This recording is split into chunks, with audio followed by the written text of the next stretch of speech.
हाँ, हर अच्छी चीज का अंत होना निश्चित है और ऐसी ही एक अच्छी चीज है हवा में उड़ने वाले जहाज। जब तक इन्हें पूरी तरह से इस्तेमाल न कर लिया जाए तब तक इन्हें लावारिस नहीं छोड़ा जा सकता, लेकिन कारण यहाँ बदल भी सकते हैं। पर आप अपना कारण मत बदलिएगा। आपका मकसद है इस वीडियो को लाइक करने का, वो आप कर दें और कमेंट्स में पिक में लिख दें ताकि कल की वीडियो में मैं आपको शाउट आउट दे दूं। अगर मैं आपको शुरुआत में ही एक नहीं बल्कि जहाज़ों का पूरा लावारिस पड़ा हुआ कब्रिस्तान ही दिखा दूं तो आपके लिए कैसा रहेगा? जी हाँ, मैं यहाँ बात कर रहा हूँ रशिया के सबसे पुराने एयरफील्ड की, जिसे दुनिया कोडिंग का एरोड्रोम के नाम से जानती है। बेशक इस एयरफील्ड को बंद हुए आज बहुत लंबा समय बीत चुका है, लेकिन पता नहीं क्यों इसे बंद करने के बाद यहाँ के अधिकारी इसके अंदर खड़े जहाज़ों को बाहर निकालना ही भूल गए, जो कि आज भी धूप, बारिश और ठंड में सड़ रहे हैं। इस एयरफील्ड को सबसे पहली बार सन 1910 में खोला गया था। उस समय एविएशन की इंडस्ट्री ही पूरी दुनिया में नई थी और पूरे रशिया की सबसे पहली इंटरनेशनल फ्लाइट ने भी मई 1922 में इसी एयरफील्ड से उड़ान भरी थी। तब समय बीतता गया और सन 2003 आ गया, जब इस एयरफील्ड को अपनी सेवाएं देते हुए लगभग एक शताब्दी बीतने ही वाली थी। तब इसे बंद कर दिया गया और जब इसे बंद किया गया तब इसके अंदर दर्जनों जहाज खड़े थे, लेकिन वो बस खड़े ही रह गए और आज पूरी तरह से वो लावारिस भी हो चुके हैं। आप आज भी यहाँ आकर इन्हें देख सकते हैं और अगर जाकर नहीं देखना चाहते तो गूगल अर्थ से भी आपको ये दिख जाएगा। इनमें से ज्यादातर जहाज रशियन एविएशन के इतिहास का बेमिसाल नमूना है। यहाँ आपको सड़ता हुआ Sukhoi Su-17 fighters, MiG-25 PU Foxbats, MiG-21, Yakovlev याक-25 या फिर और भी बहुत सारे जहाज। आज इन सब की हालत बहुत बुरी हो चुकी है, इनका ध्यान रखने वाला कोई नहीं है, इसलिए आज यहाँ कोई भी जाकर अपनी फोटोज वगैरह क्लिक कर सकता है। वैसे तो सन 2010 में इस धरती को रेजिडेंशियल बनाने के ऑर्डर आ चुके थे, लेकिन उसे भी आज पूरे 13 साल बीत चुके हैं, अभी तक उसकी भी कोई खोज खबर नहीं है।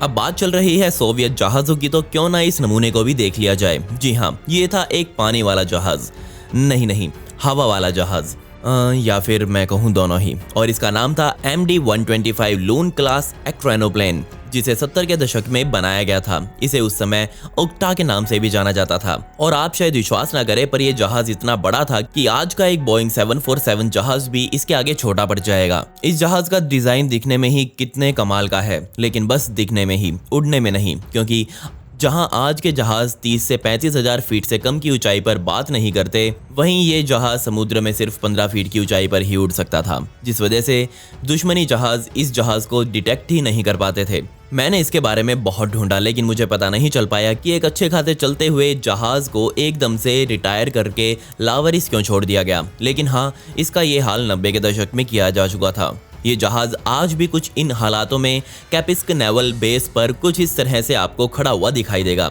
खबरें तो ये हैं कि इसे आज टो करके दागिस्तान पहुंचाया जा चुका है और प्लान है कि इसे थोड़ा साफ सुथरा बनाकर इसे म्यूजियम में रखा जाएगा। आपको शायद ना पता हो पर इस तरह का प्लेन अपने आप में पूरी दुनिया में अकेला है। इसके अलावा ऐसा डिजाइन आपको किसी प्लेन में दिखाई नहीं देगा। सोवियत के जमाने में प्लान था कि ऐसे और भी प्लेन्स बनाए जाएंगे, लेकिन तब उनके पास पैसा नहीं था तो वो नहीं बना पाए। आज इसे इस हालत में देखकर मुझे बहुत दुख हो रहा है।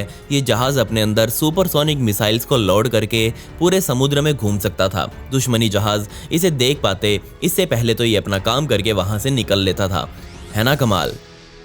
अब पानी पर चलने वाले हवा वाले जहाजों की बात चल ही रही है तो यकीन मानिए इस लिस्ट में डॉर्नियर ड्यू एक्स नाम के इस जहाज को हमेशा याद किया जाएगा। जी हाँ, ये इस दुनिया का सबसे बड़ा, सबसे भारी पानी पर चलने वाला हवा वाला जहाज था। ये जहाज सन 1929 में पहली बार पानी से टेक ऑफ हुआ और ये जहाज सच में इतना बड़ा था कि लोगों ने इसका नाम फ्लाइंग पैलेस रख दिया था।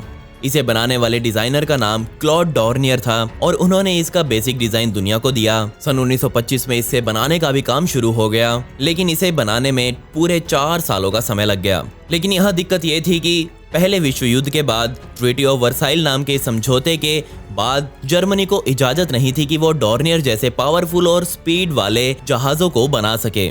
लेकिन जर्मनी ने इसका भी सॉल्यूशन निकाल लिया। जी हाँ, उन्होंने जहाज अपने देश में नहीं बनाया, लेकिन बस अपने देश के बॉर्डर पर यानी कि स्विट्जरलैंड में ही इसे तैयार किया। जब ये जहाज बनकर तैयार हुआ तो यकीन मानिए दुनिया इससे बहुत प्रभावित हुई। इसे मुख्य रूप से पैसेंजर्स को ही इधर से उधर ले जाने के लिए बनाया गया था। लेकिन जैसे ही इसका पहला मॉडल तैयार हुआ उसमें इसकी कॉस्टिंग बहुत आ रही थी और बजाय इसमें मुनाफा होने के इसे बनाने वाली कंपनी घाटे में जाने लगी। साथ ही इसके साथ एक्सीडेंट्स भी बहुत होते थे, जिसकी वजह से इस तरह के सिर्फ 3 जहाज़ों को ही उस समय जर्मनी द्वारा तैयार किया गया था। ये पानी पर चलने वाला जहाज़ भी ज़्यादा ऊंचाई पर नहीं उड़ सकता था और आज तक इस जहाज़ ने अपनी ज़्यादा से ज़्यादा ऊंचाई 1400 फीट का ही आंकड़ा छुआ है। लेकिन सच में इतने बड़े जहाज़ को हवा में उड़ते हुए देखना भी अपने आप में बहुत बड़ी सफलता मानी गई थी उस समय। और ये माना जाता है कि इस तरह के आखिरी प्लेन को दूसरे विश्व युद्ध के दौरान ब्रिटिश रॉयल एयरफोर्स की एक रेड के दौरान डिस्ट्रॉय कर दिया गया था। सच में इतनी कमाल की टेक्नोलॉजी दुनिया में कितनी जल्दी आ गई थी और फिर इस तरह से उस टेक्नोलॉजी को बर्बाद किया जाना कितना दिल दुखा देने वाला था।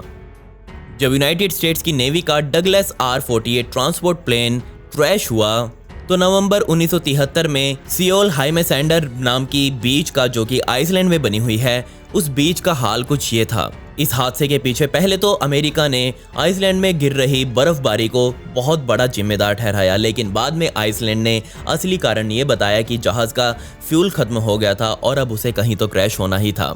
लेकिन सच कहूँ तो असली सच को बाहर निकलने में बहुत सालों का समय लग गया और ये कुछ और नहीं बल्कि इंसानी गलती का ही शिकार हुआ था। जहाज़ का पहला फ्यूल टैंक पूरी तरह से सूख चुका था, लेकिन इस जहाज़ में दूसरा फ्यूल टैंक भी मौजूद था, लेकिन इसके अंदर मौजूद पायलट ने सिंपली उस दूसरे फ्यूल टैंक को इस्तेमाल करना ही जरूरी नहीं समझा।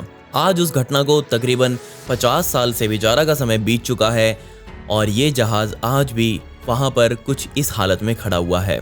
काली मिट्टी के बीच खड़ा ये जहाज़ अपने आप में कितना डरावना लग रहा है। ये जगह आज पूरी तरह से एक टूरिस्ट अट्रैक्शन बन चुकी है।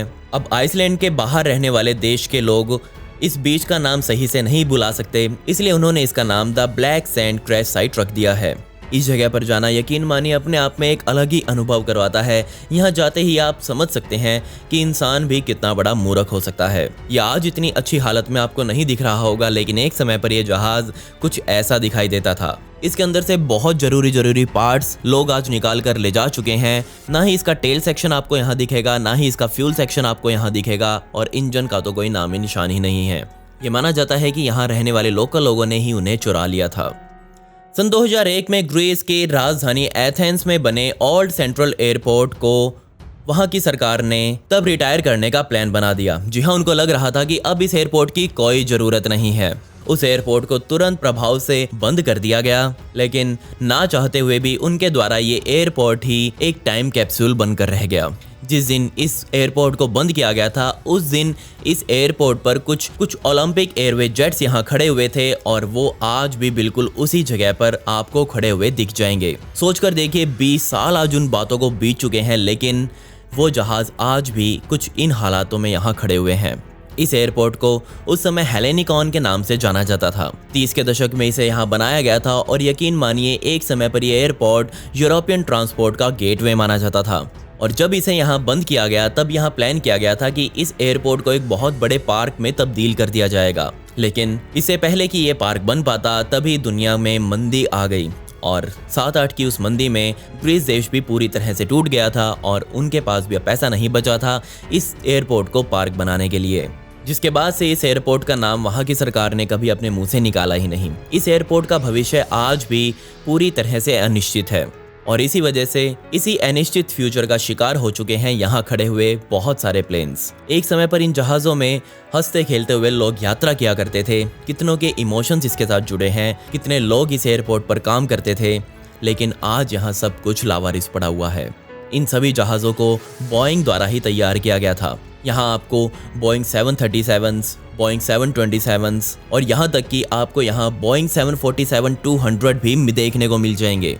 ओलंपिक एयरलाइंस को पहली बार सन 1957 में खोला गया था और एक समय पर इस एयरलाइन को अपने शाही जहाज़ों के लिए जाना जाता था और लोग मुख्यतः इस एयरलाइन में सिर्फ इसलिए यात्रा करते थे क्योंकि इनका खाना किसी 5 स्टार होटल से कम नहीं होता था। लेकिन आज के समय में इस एयरलाइन के आखिरी कुछ जहाज़ खुली धूप में, खुली बारिश में, खुली ठंड में कुछ इस तरह से सड़ रहे हैं।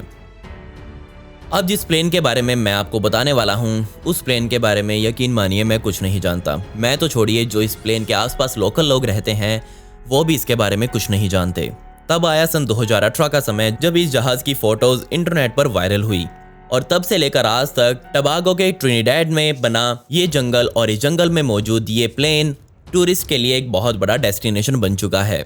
ये जहाज असल में पाइपर PA-23 एज़टेक हुआ करता था और किन्हीं हालातों की वजह से ये जहाज ट्रिनिडैड में बने माउंटेन्स में कुछ इस तरह से फंस गया। और अगर हम एविएशन हिस्ट्री की माने तो ये जहाज उस समय अलेक्जेंडर से लेकर प्याको इंटरनेशनल एयरपोर्ट के लिए उड़ान भर रहा था। लेकिन सन 1975 में इस प्लेन में पता नहीं क्या खराबी आई कि ये ट्रिनिडैड के ही माउंटेन्स में कुछ इस तरह से आकर बैठ गया। उस समय इस जहाज में 2 लोग सवार थे और जहाज की हालत को देखकर ये मान सकते हैं कि वो दोनों लोग ही इसमें जरूर बच गए होंगे।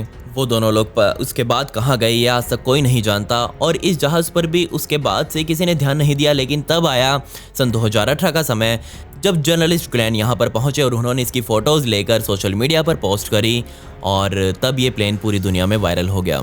जिसके बाद तो यकीन मानिए लोगों की यहाँ लाइन सी लग गई।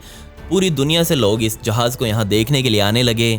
लेकिन यहाँ की सरकार ने आने वाले लोगों को साफ ये बोल दिया कि वो इस जहाज़ को दूर से ही देख सकते हैं, इसके अंदर जाकर फ़ोटोज़ वगैरह क्लिक करने की हिम्मत ना करें वरना यहीं पर धर लिया जाएगा।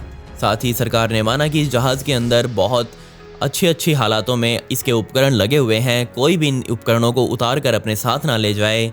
पता नहीं मुझे क्यों ऐसा लग रहा है कि ये जहाज़ एक ना एक दिन अपने आप ही फिसल कर इस पहाड़ से नीचे की ओर चला जाएगा और उम्मीद करता हूँ जब ये जहाज़ फिसले तब इसके अंदर कोई मौजूद ना हो। खैर पिछली वीडियो का शाउट आउट अनस्टॉपेबल और स्पंदन को and comment pick me to get a shout out in next video. आपको ये वीडियो कैसी लगी कमेंट्स में वो भी बता दें। मिलते हैं अगली वीडियो में। ये वीडियो देखने के लिए धन्यवाद।